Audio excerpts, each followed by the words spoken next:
Hi hello and welcome. எல்லோரும் எப்படி இருக்கீங்க? எல்லோரும் நல்லா இருப்பீங்க அப்படின்னு நம்புகிறேன்.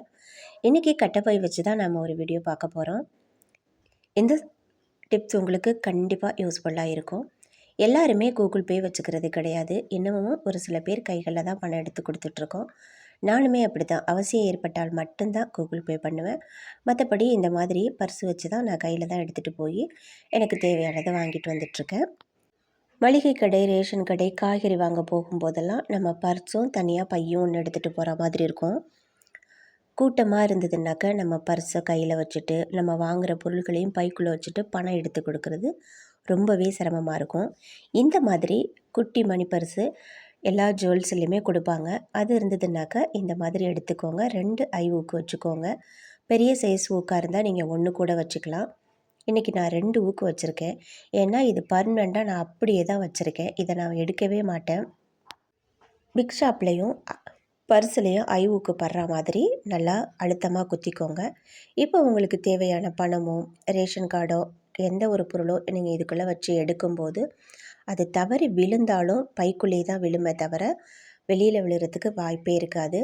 அது மட்டும் இல்லாமல் எவ்வளோ கூட்டமாக இருந்தாலும் சரி, நம்ம ரேஷன் கடையோ மளிகை கடையோ காய்கறி வாங்குகிற இடத்துலையோ பைக்குள்ளேருந்து பணத்தை எடுத்து கொடுக்கறதுக்கு ரொம்பவே வசதியாக இருக்கும்.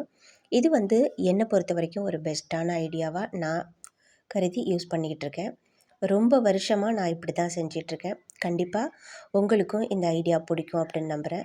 இதை நான் ஷார்ட்ஸாக போட்டேன். இதுக்கு நல்ல ரீச் கிடச்சிருக்குது. கிட்டத்தட்ட 70,000 பேர் பார்த்துருக்காங்க, லைக் பண்ணியிருக்காங்க. ஸோ உங்களுக்கும் இது பிடிக்கும் அப்படின்னு நம்புகிறேன். இந்த மாதிரி மடித்து கையில் அழகாக எடுத்துகிட்டு போயிடலாம். பர்ஸை தனியாக கையில் எடுத்துகிட்டு போகிறதுக்கு கூட கொஞ்சம் பயமாக தான் இருக்கும். சட்டுன்னு போகிற போக்கில் பிடுங்கிட்டு போயிடலாம். ஆனால் இந்த மாதிரி இருக்கும்போது இதை யாரும் பெருசாக நோட் பண்ண மாட்டாங்க. இந்த ஐடியா உங்களுக்கு பிடிச்சிருந்துச்சுன்னா கண்டிப்பாக வீடியோவுக்கு லைக் கொடுங்க. அடுத்ததாக நாம் ஸ்கூல் பேக்கு, நம்ம ஆஃபீஸ் போகிற பேக்கு எதுவாக இருந்தாலும் சரி, வாட்டர் பாட்டிலில் நம்ம தண்ணி மோண்டு இப்படி வைக்கும்போது அது கண்டிப்பாக இந்த மாதிரி பிடிப்பு இல்லாமல் சாஞ்சி தான் போகும். முக்கியமான பொருள்களோ இல்லை ட்ரெஸ்ஸோ வைக்கும்போது அது நினைறதுக்கு வாய்ப்பு இருக்குது. இதுக்குமே ஒரு சின்ன ஐடியா தான் நான் செஞ்சுருக்கேன். இந்த மாதிரி கொஞ்சம் அழுத்தமாக உள்ள ஹேர் பேண்டு எடுத்துக்கோங்க. தலையில் போடுற ஹேர் பேண்டு தான். இதுக்குமே 2 ஐ ஊக்கு எடுத்துக்கோங்க. இப்போ ரொம்ப அடியில் ஒன்றும் பேக்கோட அடி பகுதியில் ஒரு ரப்பர் பேண்டும் ஒரு ஐ ஊக்கை வச்சு குத்தி விட்டுருங்க. மேல் பகுதியிலையும் அதே போல் குத்தி விட்டுருங்க. இப்படி நம்ம 2 சைடும் குத்திட்டு தண்ணி பாட்டில் எடுத்து அதுக்குள்ளே விடும்போது எதுக்காகவுமே தண்ணி பாட்டில் சாயவே சாயாது. நம்மளாக பேக்கை சாய்ச்சா தான் சாயுமே தவிர தண்ணி பாட்டில் சாயவே சாயாது. இது ஸ்கூல், காலேஜ், நம்ம ஆஃபீஸ் போகிறதுக்கு எல்லாருக்குமே ரொம்ப ரொம்ப யூஸ்ஃபுல்லாக இருக்கும். நம்ம ட்ரெஸ்ஸோ முக்கியமான பொருளோ எது வச்சுருந்தாலும் தண்ணி பாட்டில் கலண்டு விழுந்துரும், ஊற்றிருங்கிற பயமே இருக்காது. இந்த ஐடியாவும் ரொம்பவே எனக்கு யூஸ்ஃபுல்லாக இருக்குது. நான் ரெகுலராக காலேஜுக்கு என் பசங்களுக்கு இப்படி தான் நான் செஞ்சுட்ருக்கேன். நானுமே வெளியில் போகும்போது பாட்டில் எடுத்துகிட்டு போனால் இந்த மாதிரி தான் வச்சிட்ருக்கேன். இது எனக்கு ரொம்ப பிடிச்சிருக்கு இந்த ஒரு ஐடியா. கண்டிப்பாக இது உங்களுக்கும் பிடிக்கும் அப்படின்னு நம்புகிறேன். பிடிச்சிருந்துச்சுனாக்க சேனலை சப்போர்ட் பண்ணுங்கள், வீடியோவுக்கு லைக் கொடுங்க.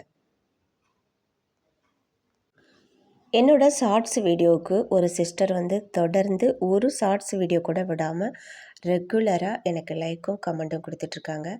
அந்த சிஸ்டருக்கு ரொம்ப ரொம்ப நன்றி. எனக்கு தெரிஞ்ச நான் யூஸ் பண்ணிகிட்ருக்கேன், நான் ஃபாலோ பண்ணிகிட்ருக்க ஒரு சில ஐடியாக்களை தான் நான் உங்கள் கூட ஷார்ட்ஸாகவும் ஃபுல் வீடியோலையும் போட்டுட்ருக்கேன். நீங்கள் கொடுக்குற ஒரு லைக்குன்னு தான் எனக்கு மோட்டிவேஷன். நான் யோசித்து எப்படி ஐடியாவெல்லாம் கண்டுபிடிக்கிறேன் அப்படிங்கிறதுக்கு நீங்கள் கொடுக்குற இந்த கமெண்ட்டும் லைக்கும் எனக்கு ரொம்பவே யூஸ்ஃபுல்லாக இருக்கும். இந்த வீடியோ உங்களுக்கு பிடிச்சிருந்துச்சுனாக்கா லைக் பண்ணுங்கள். அடுத்ததாக நம்ம பார்க்க போகிறது, இப்போ நம்ம காஸ்மெட்டிக்ஸ் பொருட்கள் எல்லாமே வாங்கி வச்சுருக்கோம். நெயில் பாலிஷ், இந்த மாதிரி லிப்ஸ்டிக், இந்த மாதிரியான பொருட்கள். இதை நம்ம வெளியில் வச்சோன்னா நாளடைவில் இது வீணாக போயிடும். இந்த பச்சை கலர் குங்குமம் நான் வாங்கி 4 வருஷத்துக்கு மேலே ஆக போகுது. இது தேவைப்படும் போது நான் கொஞ்சம் கொஞ்சமாக எடுத்து வெளியில் வச்சுப்பேன். மற்றபடி இதை நான் ஃப்ரிட்ஜ்லே தான் வச்சுருக்கேன்.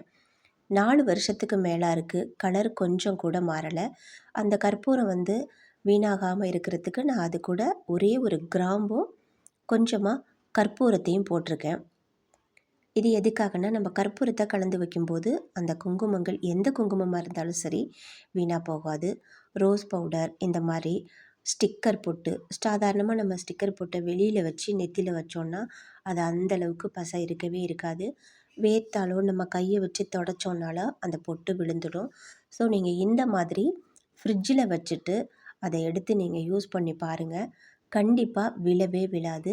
நான் எல்லாத்தையும் இப்படி தான் யூஸ் பண்ணிகிட்ருக்கேன். நீங்கள் ட்ரை பண்ணி பாருங்கள். வீடியோ பார்க்குறதோட மட்டும் இல்லாமல் சின்ன சின்ன டிப்ஸை நீங்கள் ஃபாலோ பண்ணி பார்க்கணும், ட்ரை பண்ணி பார்க்கணும். அப்போ தான் வீடியோ போடுறது நிஜமா பொய்யா அப்படிங்கிறது உங்களுக்கு தெரியும். இது வந்து நான் வீட்டிலேயே ஹோம்மேடாக தயாரித்த லிப்ஸ்டிக் தான். வெளியில் ஃபங்க்ஷன் போகும்போது தான் அந்த லிப்ஸ்டிக் போடுறது.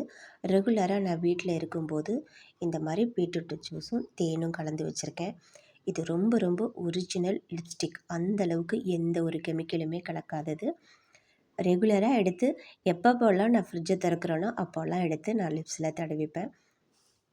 அடுத்ததாக நம்ம பார்க்க போகிறது, இப்போ அடித்து கொளுத்துற வெயிலுக்கு எல்லார் வீடுகள்லேயும் ஏசி இருக்காது. எங்கள் வீட்டில எல்லாம் ஏசி கிடையாது. அந்த மாதிரி ஒரு அகலமான பாத்திரத்தில் தண்ணியை ஊற்றி ஃப்ரீசரில் வச்சுருங்க. நைட்டு எடுத்து நீங்கள் படுக்கிற இடத்துல வச்சிட்டிங்கன்னா இதிலேருந்து வர்ற காற்று நம்மளுக்கு நல்ல ஒரு குளுகுளுப்பு தன்மையை கொடுக்கும். கோடை காலத்தில் அந்த மாதிரி பீங்கானில் தயிர் ஊற்றி வச்சுக்கோங்க. நான் காலையிலே எல்லா ஒர்க்கும் முடித்து காலேஜுக்கு எல்லாமே கொடுத்து அனுப்பிட்டேன். மிச்சம் இருக்கிறதெல்லாம் இந்த மாதிரி டப்பாவில் நான் வலித்து மூடி வச்சுருவேன். எப்போதுமே நான் கிச்சனை வந்து ரொம்ப ரொம்ப நீட்டாக வச்சுப்பேன்.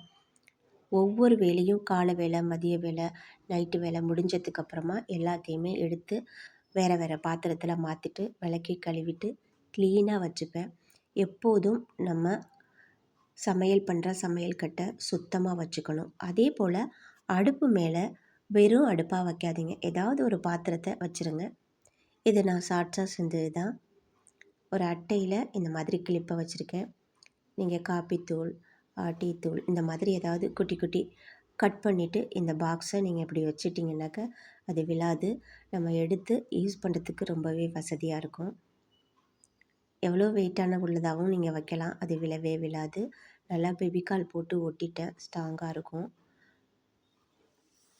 மற்றபடி இன்றைக்கி எல்லா வேலைகளையுமே முடித்தாச்சு. தண்ணி வந்தது எல்லாமே அலசிட்டு கோலம் போட்டுட்டு சூப்பராக இருக்குது. எங்கள் வீட்டை பார்க்குறதுக்கு எனக்கு ரொம்பவே பிடிச்சிருக்குது. நான் எப்போதும் எங்கள் வீட்டை நீட்டாக வச்சுருப்பேன். நிறைய ஷார்ட்ஸில் கூட நான் போட்டிருக்கேன், நீங்கள் பார்த்துருப்பீங்க.